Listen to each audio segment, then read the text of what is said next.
All right, all right, all right. We're gonna wait just a couple minutes. Let some people get in here. Let me get some links for you guys.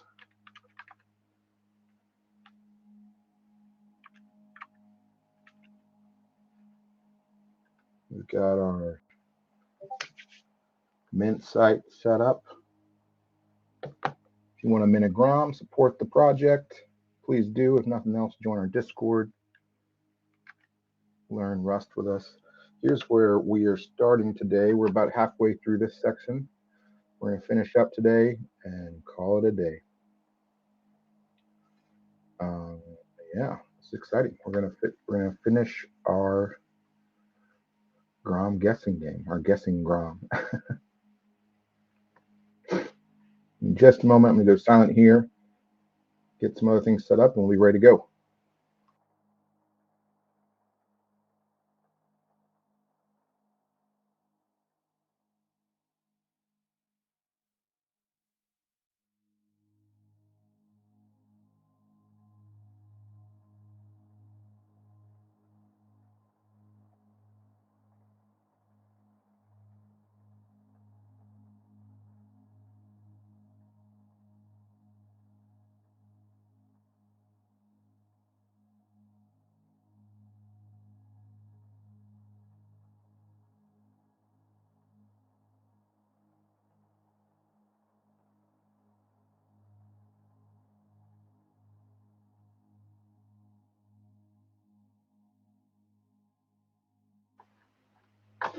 All right, let's see. So, just a quick recap. We managed to get our input from our user, and then we printed that out to the console. That's kind of where we left off if you're following along in the streams or in the videos.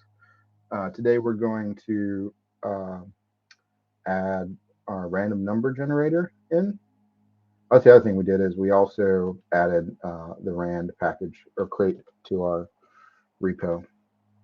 So we're not actually using that crate in our game yet, but we're about to do that. Yeah, so we're going to finish up our game today, I think. Yeah, I don't see any reason why we wouldn't. Looks like it's pretty straightforward. All right, so we're going to move a little quickly today. We've already got our use statement here to bring in the rand library and the ring random number generator module. So now we just need to start using it, right? So I'm going to type this out and then we'll talk about what we're doing. And I've got the link in the chat if you want to follow along in the book. Spoiler alert, I'm just copying the code from there. But we'll take some time to talk through it so we can kind of understand it together.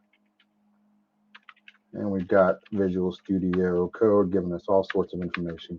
I am probably going to clear that up. Next week or two, we're going to have an environment set up. I'm going to work on that. All right, so let me just input one more line here. This should be pretty straightforward because we've already done this in the lower down in the program. Okay. All right. So what are we doing here?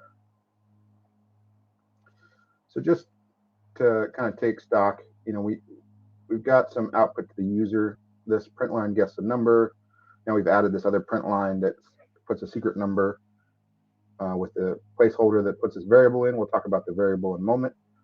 We've got our print line prompting the user what to do. We've created a variable to store the user's input. And then we've actually used the standard input handle to get a hold of the console input from the user. We are reading that buffer and storing it as a string variable up here. We're handling it in case this doesn't work for some reason. We've got a error, some output that'll give us some context around what happened. And then we're simply printing out the guess to the command line. Okay, so let's get back up here to line number 7. In this case, we have let, let me get rid of this so we can have a little more space. There we go, a little better. We got the font big so everybody can read it, but then it just makes our line short too. So let indicates to the compiler that we're creating a variable. Secret number is a name of our variable. The IDE and some of the helper plugins we have are inferring that this is an I32, which is a kind of integer. We'll talk about why it's I32 and not just integer some other time. This brings in our random crate or rand crate into scope that we've imported up here. It is using this module function, I guess, thread random number generator, which we probably won't talk in why it's called thread or whatever today. And then this is the range. We're giving it a range of 1 and 100. And it's 101 here because this is actually is it inclusive, I believe? I forget how you say it, inclusive, exclusive. All I have to say is that this will go to the range of 100, and 101 is kind of like the outside bounds of that. So yeah, and then we just print that out. So let's just test this out. Obviously, like when this game's finished, we don't want to just be printing out the secret number. That kind of defeats the purpose, because you'll see that I can just simply guess the game or guess the number by looking at it. I don't have to actually guess, I can just read it.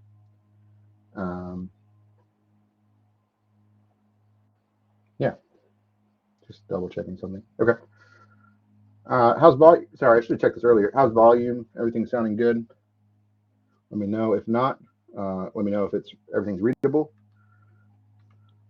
We're going to use cargo run to run our application. It'll build, right? We know that because cargo run does both things for us.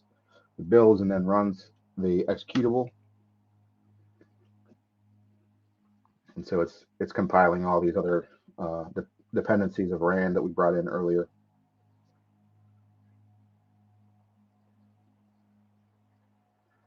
All right, the secret number is 100. All right, so I can guess whatever I want, but nothing happens, right? Because we don't actually do anything with that guess yet, right? And I'm just doing this 2 times just to make sure I'm actually going to guess right. See what happens? Nothing, right? Because we look at our logic of our program to this point, we don't actually do anything with that guess. This line just brings it in. Remember, this is all one line of code. We just have it broken up for readability's sake. And then we're just printing out that variable, right? Okay. So let's add some functionality. All right. So let's see. It wants us to use this. The book recommends using this ordering. I believe it's an enum. Yeah. So we're going to bring that. We're going to bring another module of the standard library in, the compare module, and we're going to use specifically the ordering enum. And an enum is an enumerable. What do they call it? Enumerable? I forgot what enums are short for. But most importantly, it's like a data structure, right? We'll get into data structures in the next few chapters, but enum basically is like a strict data structure. It can only be like whatever things you clearly define, and I'll kind of talk through that as we add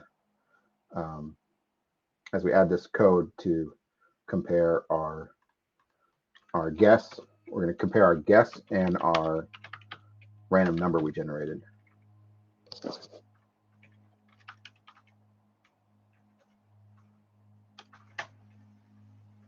And again, I'm going to just type this out, and then we'll talk about what it means.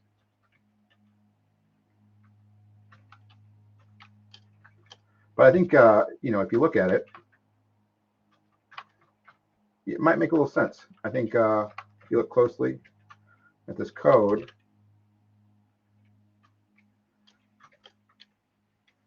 it might be, as long as you know English, it might be pretty straightforward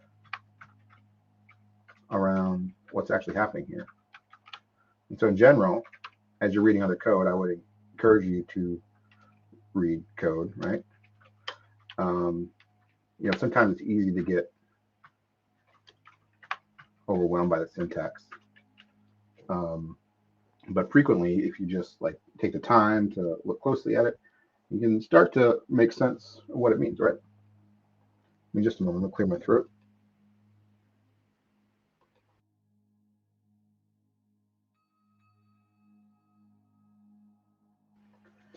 Okay. So what's happening here? Well, we're using this match operator. This is a new thing we haven't seen yet.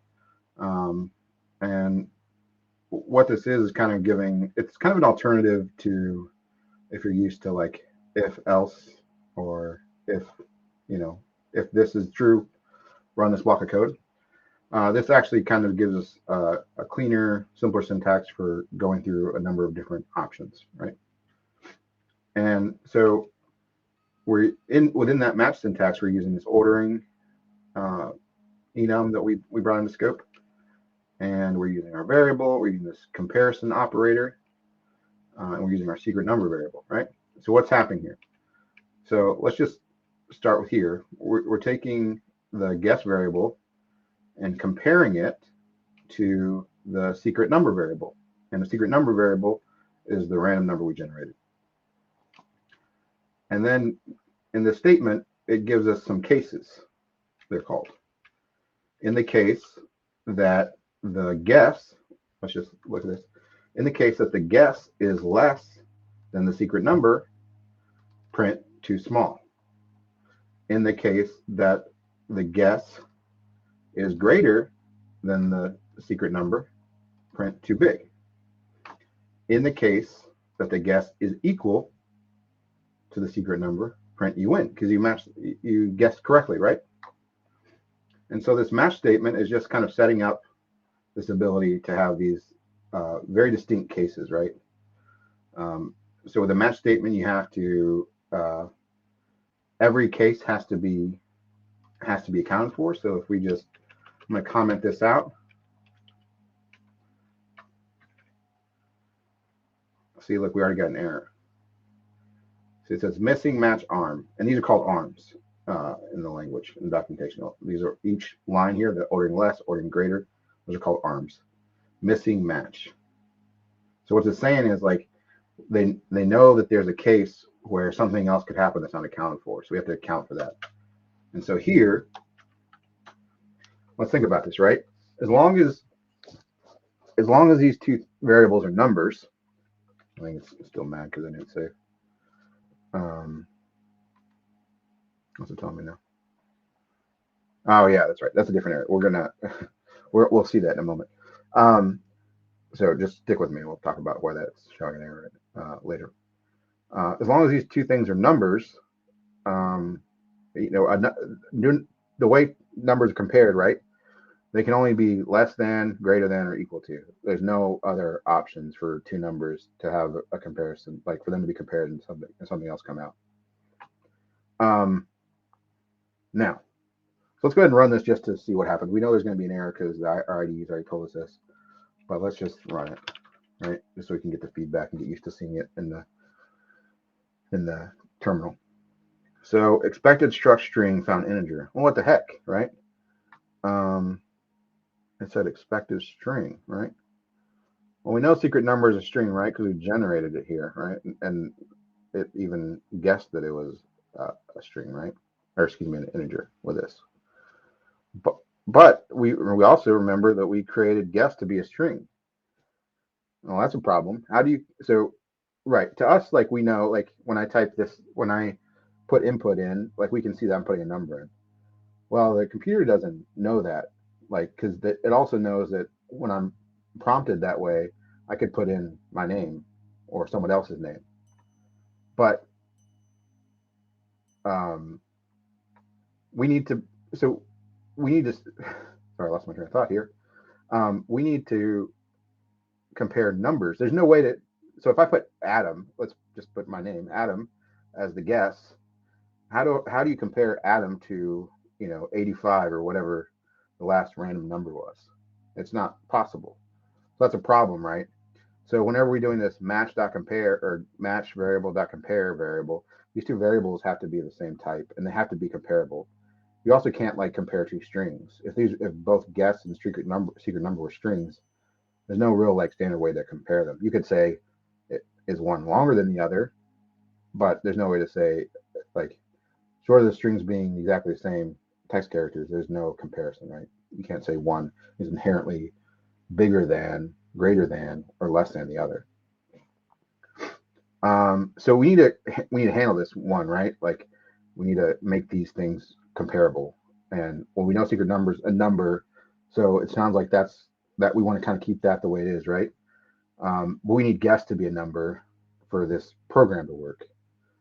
So we've declared it as a string, and then we saved it as a string from this line, and we did that because that's the only thing that we can guarantee will come out of the terminal is a string of text. That's the only thing we can read, or that's the only thing we're reading here. But we need to figure out a way to. We need to make that string a number, and then we also that kind of implies that you should be thinking, well, what if it's not a number, right? So if we're gonna turn this string into a number, what happens when it's not a number? So we're gonna handle that. The next line of code that we're gonna put right here.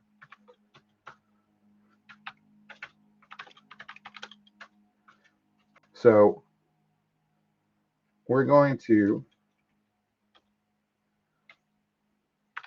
specifically declare this. We're going to take this guess variable name and specifically redeclare it as a U32. And now we're taking the original instance of the guess variable, which is that string we saved in, and we're going to prepare it. So let me just type this out, and we'll talk through it like we always do.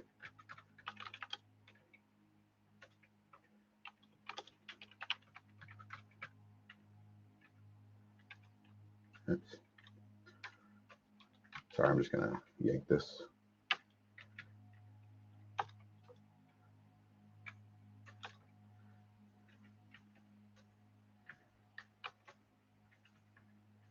Okay. So I just moved this above so we can, that print line happens before, or excuse me, happens after we get our variable and shape. Okay. So we've got this guess variable. It's a string, right? We know it's no matter what I type into the command line terminal output, or excuse me, whatever the user types in to the terminal, we're going to get a string, even if it's all like digits. And then we're gonna change that variable, or at least we're gonna try to change that variable, right? So let me just shape this up a little bit to make it a little bit easier to read, similar to what we did elsewhere.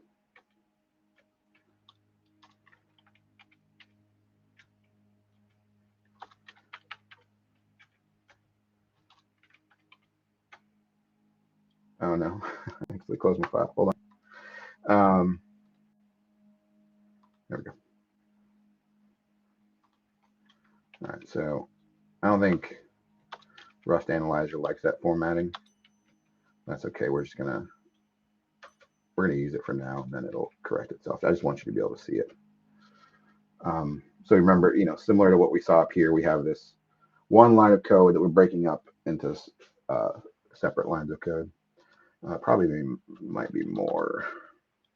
I'm not sure. Yeah, this is what we'll do. Here, we'll just make this like that. Okay, that's probably not much better, but we'll work. And the Rust analyzer keeps fixing it for me. All right, we can make sense of this together.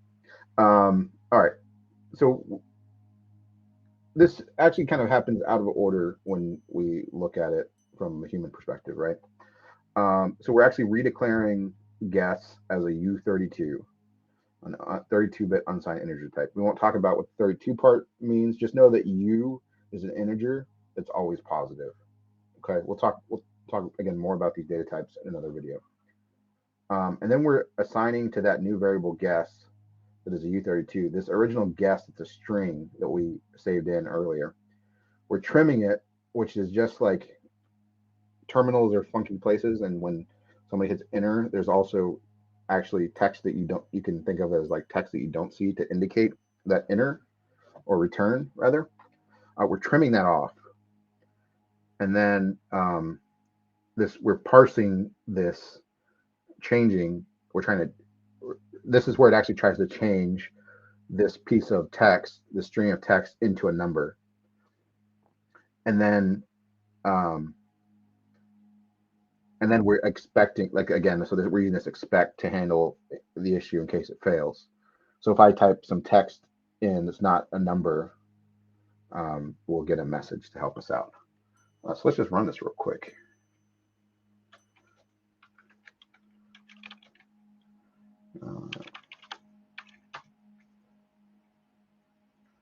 All right, so it's telling me the secret number again because we haven't cleared that out, which is fine. It says, please input your guess. I'm going to put in,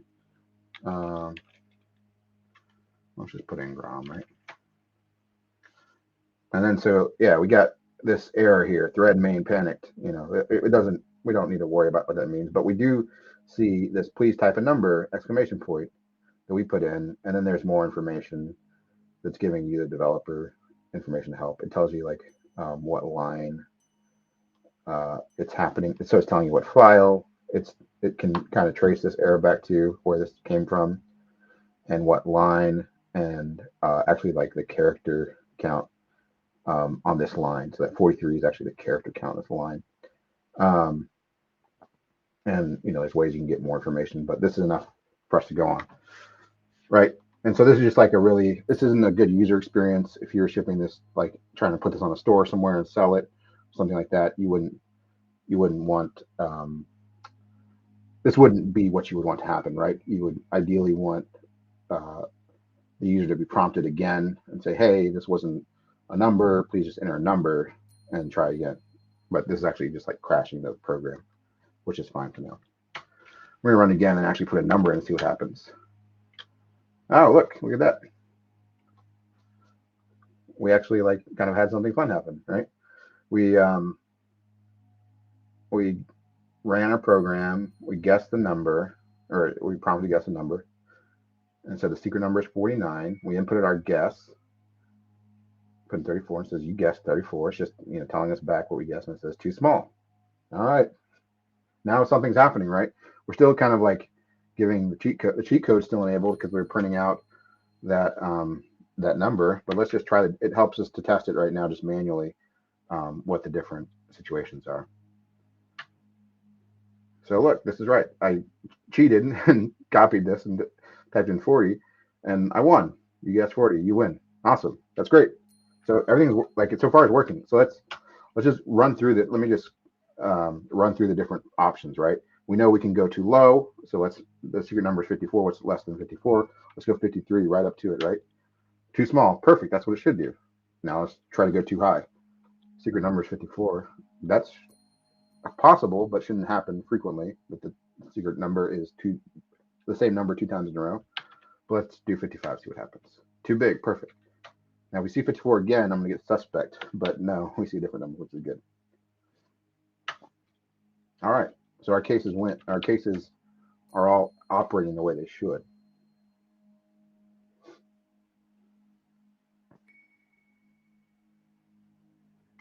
So there's a lot of interesting things going on in this line, this let guess line, and I would recommend going through the book and reading that.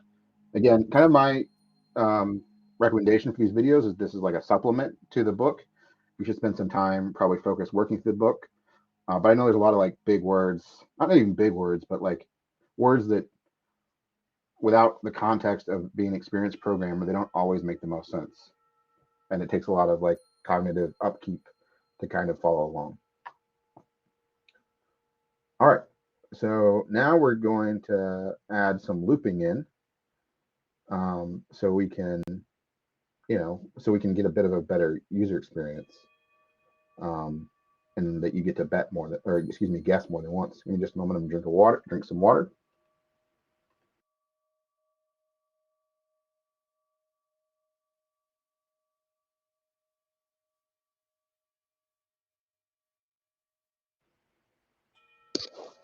Okay. All right, so we're going to add a loop into our code here.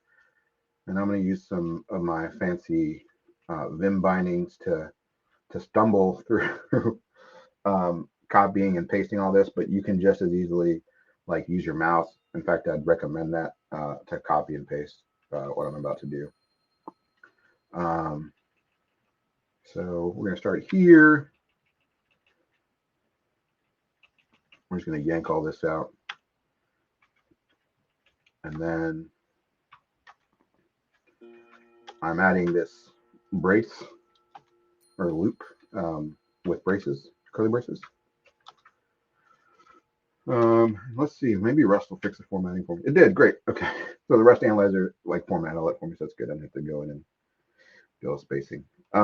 So this is a really cool feature actually that I like of Rust is this infinite loop. And so basically this loop just it's going to keep running your code over and over until you tell it to stop. And so one way the user can always tell it to stop in the terminal is to like Control C, you know, or whatever, however you terminate an app in your terminal. On a Mac, it's Control C. I'm not sure on Windows. I think it might be similar. But as a programmer, you could also put a break in, and we'll get to that in a little bit. But before we get that, let's just kind of see what this looks like. And let's run this, okay? So it says guess number, your secret number is 34. All right, good. I guess 33, too small. All right. So let's try again. Too small. All right. We know it's 34, right? Because we still have cheat code enabled. Too big, right? 34. All right, I win. Uh-oh. It's still asking me for the guess. Well, we got to fix that, right? So I'm going to hit Control C on my terminal to actually just kill the program. And that's a problem, right? So this loop is just going to keep going. And in programming, they call it an infinite loop. Sometimes you can do it where it's not like this loop was hinging on user input, so it wasn't just like running. But if there's nothing hinging on user input, that loop will just start running on your computer and won't stop until you again kill the process. So we're just going to put something in here. I think we use a break under certain conditions to yeah. So we're gonna use our match statement here, and we're using the equal arm. We're calling this the ordering equal arm, right? Because this is the equal case.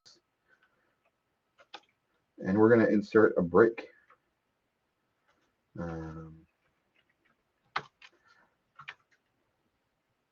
Here. So we're just expanding what happens with our braces. We're turning this into a block of code instead of just one line. It's handy in case you, under certain cases, you want to do more than one thing, which in this case we do. We want 2 lines of code, right? We're gonna. So if I guess the right number, it's going to tell me I won, and it's going to break and kill a program, which is good, right? Because we don't want that what just happened where it just keeps running while even though I've already like solved it. Okay, so let's clear the screen. Line cargo run again. All right, we're gonna try all our cases again just to be thorough. Secret number is 47. Let's guess 4. Too small. I need to guess again. All right, well, let's try 58. Too big. All right, well, let's try 47. You win. The program ends. That's kind of what we want to happen, right? We probably, there's obviously better things you can do to make that better, and I would encourage you to write your program and put it on GitHub and make it better, or just make it better for yourself. You don't even have to go through GitHub yet, because if you're just following streams, you may not have learned that yet. That will come in time. But yeah, so there's a couple more things the book has us do, and we'll do those things. Looks like there's one more thing to do. Yeah, okay. So let me just add, so one, like really, since this is just like a command line program, right? It's not fancy. We can put something here just to indicate, right, that the game's actually over. That's like not a lot. I should probably use the correct game over. Okay, see, I should probably use correct capitalization just to be right. You know, we want to have a good capitalization. Okay, so what are we doing? We are, yes, invalid input, right? That's something that happens.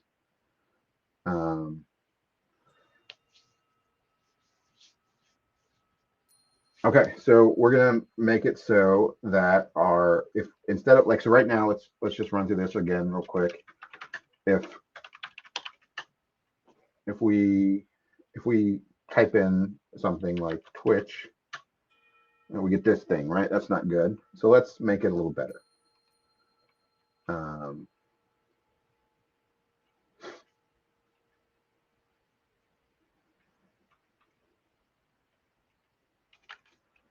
So this expect is kind of like the bare minimum you want to do, right? So instead, we're gonna do something here with an actual, like, we're actually gonna return a state. I don't know if that's the best word to use right now.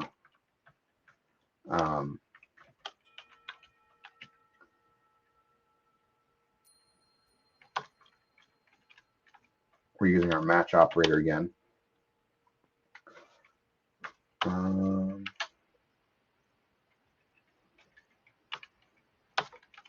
Okay, so interesting, right? This match statement, it's now happening on the right side of an equal sign operator. I mean, to me, that's interesting. Maybe it's not terribly interesting to you, but you know, this is the exact same match operator we used when we were comparing our guess and our secret number. This time, you know, we're actually comparing essentially the result of this.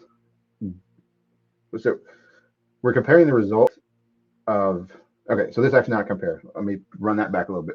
We're not using the comparison operator, right? Here we have this comparison operator, but we're not using that. We're just using the match statement. So we're using this match statement, and we're taking this, like,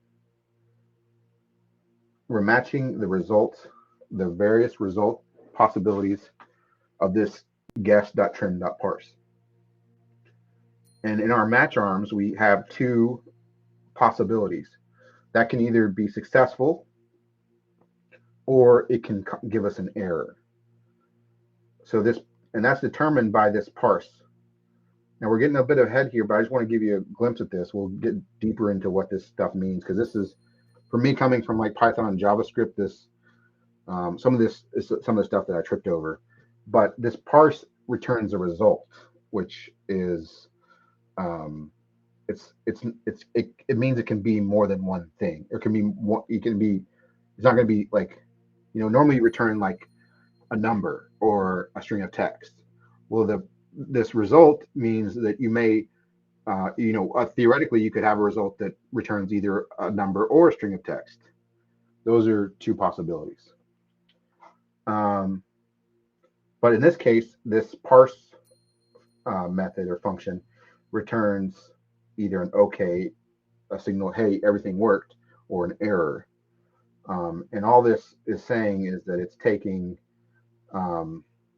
this number and assigning it to the guess variable.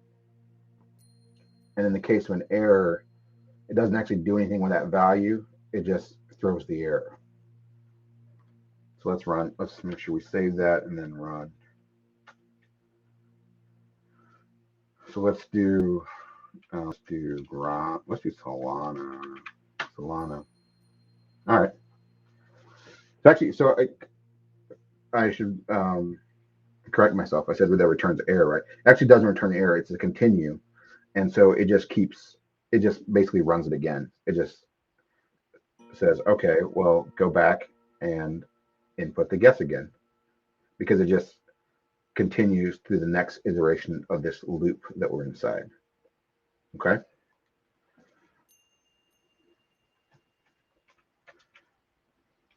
So if we put a number, we get a result, right? Okay. Let's run this again. We're gonna, all right, that's good. Everything's working. Let's do serum just to be fun, right? Grape, GROM. All right. See, none of that works. Okay. What's our guess? Secret number is 10. So I cheat using the cheat code and beat the game, right? So that's it, right? So other thing, obviously you can. What's interesting is you can take out the cheat code. So all I'm doing is commenting that line out. If I don't think I've gone over this, I don't remember if we went over this or not. But anytime you see these two forward slashes, that tells the compiler ignore the text on this line. We use comments as developers to help future us and the people we collaborate. We help them with context. But right now I'm just taking that line out of action just so we can run our program without it. So it's without the cheat code, right? We could theoretically just delete that line too. All right, guess. Okay, so here's the problem. Now we don't have a cheat code. So I could be sitting here guessing 100 times and maybe I'll get the right answer, right? Well, I'll take a moment since we're done with this program for now. And again, I would encourage you to continue to make this program better. That's how a good way to like grow your skills. It's probably the best way to take some code and build upon it. Because if you become a professional developer, that's likely what you're going to do, right? You're going to be working with others, working on the same code base. Rare is the occasion that you're like just writing brand new code in a brand new repo. So what's going on here? Right. Okay. So we're actually going to like talk about how you would beat this, right? And let me be upfront. I didn't invent this method, right? This is actually I learned it from like learning a little bit about algorithms. And the question is like, without actually knowing the number between 1 and 100, we know we have unlimited guesses and we have the feedback that we know whether the number is too high or too low. How do we find the guess with the minimal, or how do we find the secret number with the minimal amount of guesses? And what you can do is just split the difference every time, right? So this is the optimal way to find the secret number. So I don't think there's really a better way you can do it without knowing the number. So we know it's between 1 and 100, right? So we're just going to pick the middle, and that's going to give us the most amount of information, right? So if it tells us too high, we know it's going to be on one end. If it's too low, it's going to be on the other end of that 50. Too small. So we know we cut off half of the possibilities, right? Now it's going to be 51 through 100. Well, why don't we just do that again, right? What's the middle point? The 75. Too big. All right. Well, now we know it's between 50 and 75. So why don't we split it in half again? And this is not 12, 13. 62 or 63. One of those, right? Let's do 62. Too big. Okay. So now we know we're between 50 and 62. So let's try 56. Too small. All right, 56 and 62. That is, 59? Too big. All right, so now we're between 56 and 59. And now, so it's 57 or 58, right? It's going to be one of those others. I can't really pick 57. All right. Yeah, so that's just a little fun exploration of, these are kind of what you think about when you think about algorithms. I'm not an expert on these. I've only taken like some really basic college courses on them and haven't implemented them in a long time, but maybe we'll do that as we learn Rust. All right, Groms, thanks for joining on the stream. Thanks for being here. Come check out the Discord. Got the links in the channel description and in the chat. If you're on Twitch and YouTube, we'll have them in the video description. Thanks for hanging out and learning Rust. We'll get the schedule out this weekend. Check out the Groms Discord to follow along. Minigrom, if you want to support us, it's half a Solana at paddleout.groms.club. All right. Thanks for hanging out. Talk soon.